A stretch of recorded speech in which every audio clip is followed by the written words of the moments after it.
Hello, everybody. So, we're about a week, maybe 10 days into all of this craziness where all of our lives have been turned way upside down. Now, granted, my life has been turned upside down in a completely different way than your lives have been turned upside down. And I wish I could tell you that I have all the answers and I understand fully what you're going through, but the honest truth is I don't. My high school experience was back in the 80s, and that was a much different time for us. I don't know what your high school experience has been, and I don't know exactly what these changes are doing to you. All I know is from what I've seen and what I've heard from the rest of the core team that you guys are having a difficult time with this transition and you are under a lot of stress, which is understandable. We're all under a lot of stress. So, what I'm here to do is to help give you maybe a few tools so that you can help reduce your stress and help restore some of your hope and hopefully preserve your joy so that you can carry through. And when this situation, this crisis ends, which all of us who are a little bit older know because of our experience, we've had um, other events that reach in magnitude, maybe not to this level, but close to this. And we know that these situations always end. And if you go through and look at history, you know it always ends. The problem we have is one, this is different than anything we've ever experienced before, and two, we don't know when it's going to end. And not knowing when it's going to end can magnify stress, as those of us who have gone through these situations before know through experience. So I'm here to just give you some helpful hints on how to reduce your stress and how to preserve your joy and to um, strengthen your hope. So these are 10 quick steps that I just kind of wrote down. I've got my cheat sheet over on the side there that I may refer to a couple of times. But these are some things that should help you get through the day. So the first thing is develop a daily routine or maintain your daily routine. That means get up at the same time every day, get dressed, brush your teeth, take a shower, um, eat breakfast. Whatever you did when you were going to school, you had a daily routine. This is a little bit different, but develop a new daily routine. Daily routine helps your body remember that this is a normal day. This is what we do. It helps keep rhythms and it helps keep your stresses down. If your body knows, or if your mind and your subconscious know, this is what I do every day, it helps relax the body because you know what's going on. Next thing you do, talk to other people.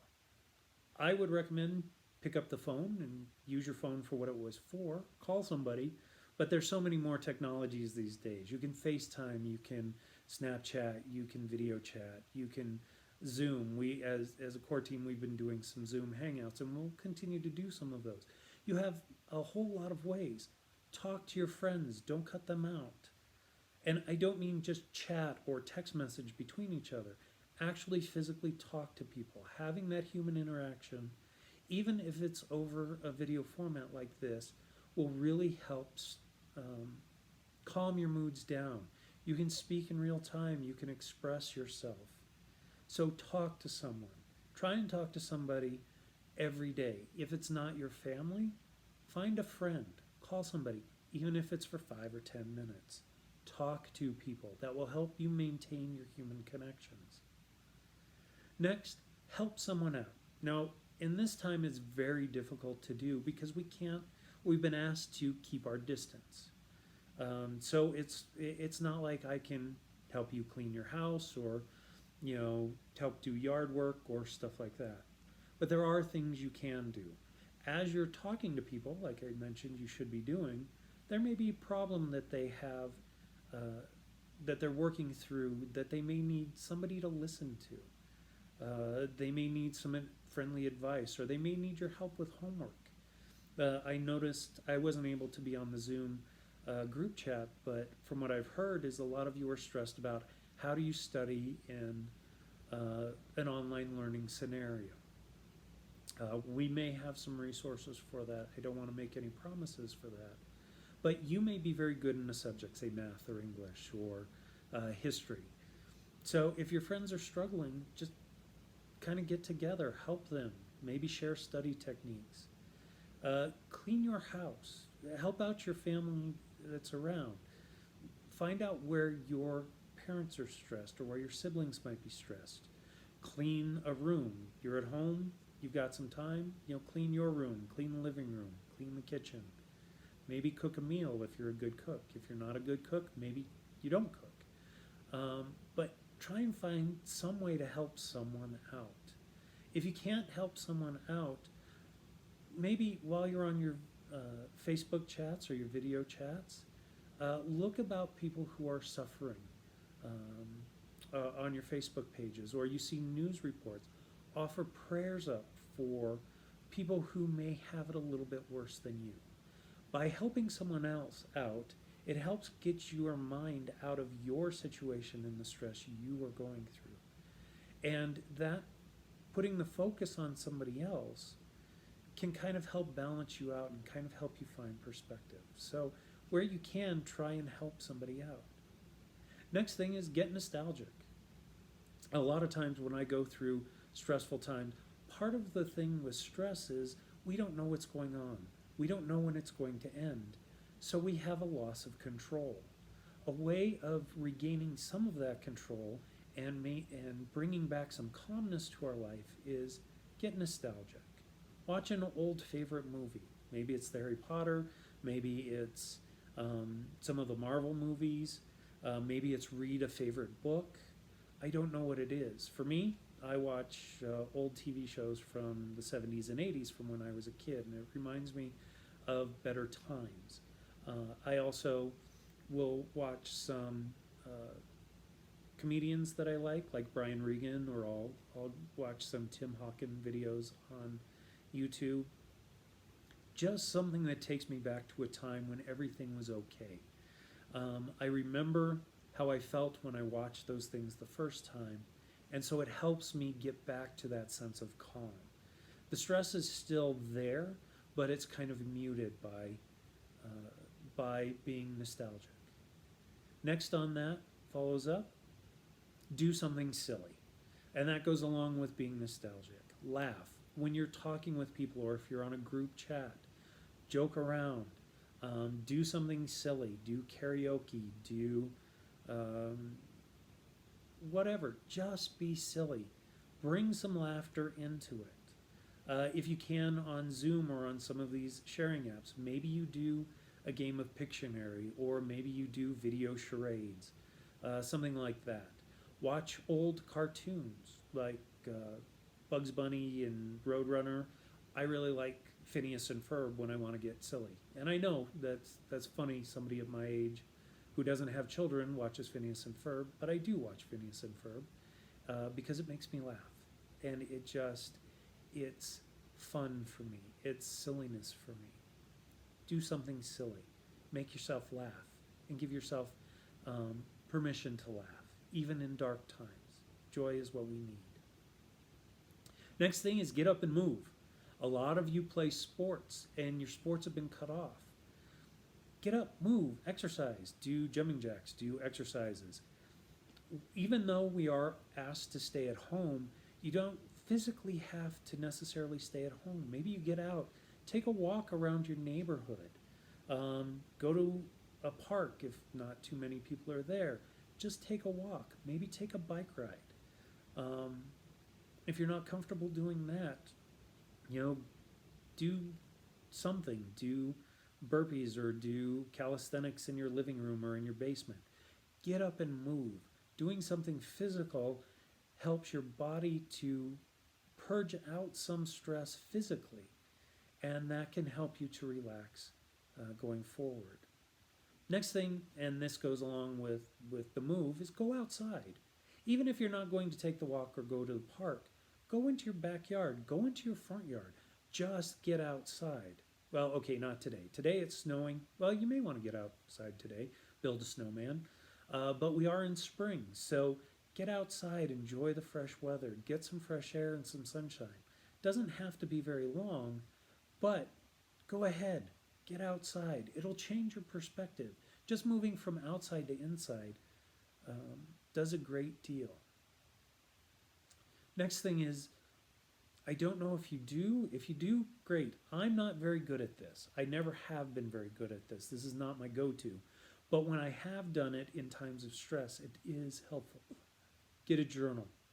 Journal. Write down your stresses. Maybe you turn it into a prayer.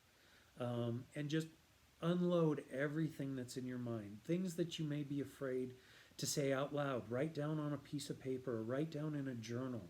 Just get it out. Get it out as something that's there. Then close it up and set it aside.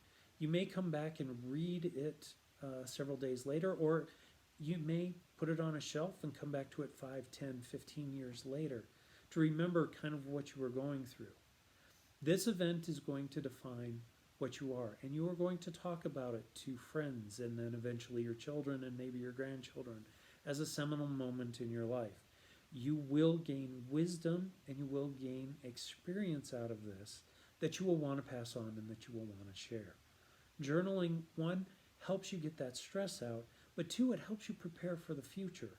And that goes back to helping out. Maybe you don't have a way to help out anybody now, but as you're journaling what you're going through, think about how that will help others in future generations, people who haven't been born yet. Maybe if you become a saint, it will go into your group writings and help whole generations of people who go through similar or other areas of stress. It can be a very therapeutic thing, but it can also be something helpful, help you to prepare for the future. Next, take some steps and try and adjust your life. Figure out how life is going to be different. This situation will end at some point. Now, it may be a few weeks down the road, it may be 6 months down the road, it may be a year down the road, it may be 2 years or longer down the road. But eventually this will end, and we will come back and get back to some semblance of normal. However, when we get back to a semblance of normal, that normal is going to be different than what you just came from. And there's going to be a change in the way we do things and in the way life is lived and our experiences in the world. Start preparing for that now. Not everything is going to be as bad or as stressful as it is now, but there will be some changes. Start thinking about how your life may be different. Start preparing, how am I going to approach my day going forward? What lessons should I learn from this? What things do I need to take away? What things have I found that I'm really bad at? What things have I found that I'm really good at? So start kind of preparing for what is life going to look like outside.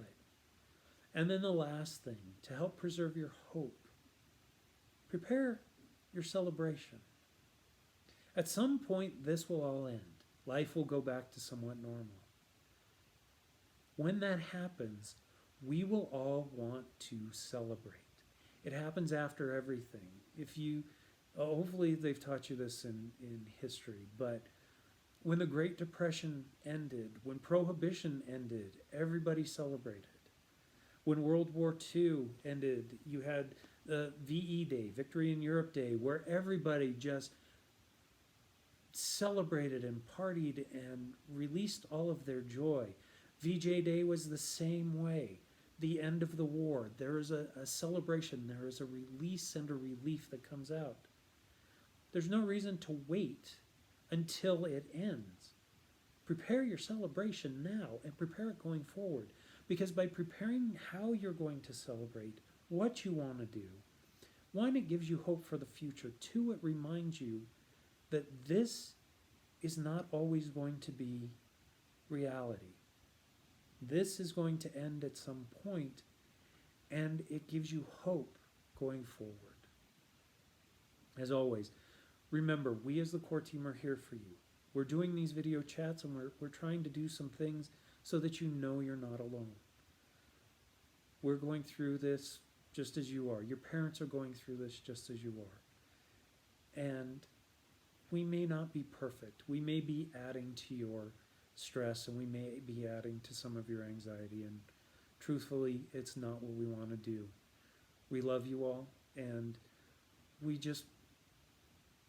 our biggest stress is we want to take this away from you. If we could, we would. If your parents could shield you from this, they would.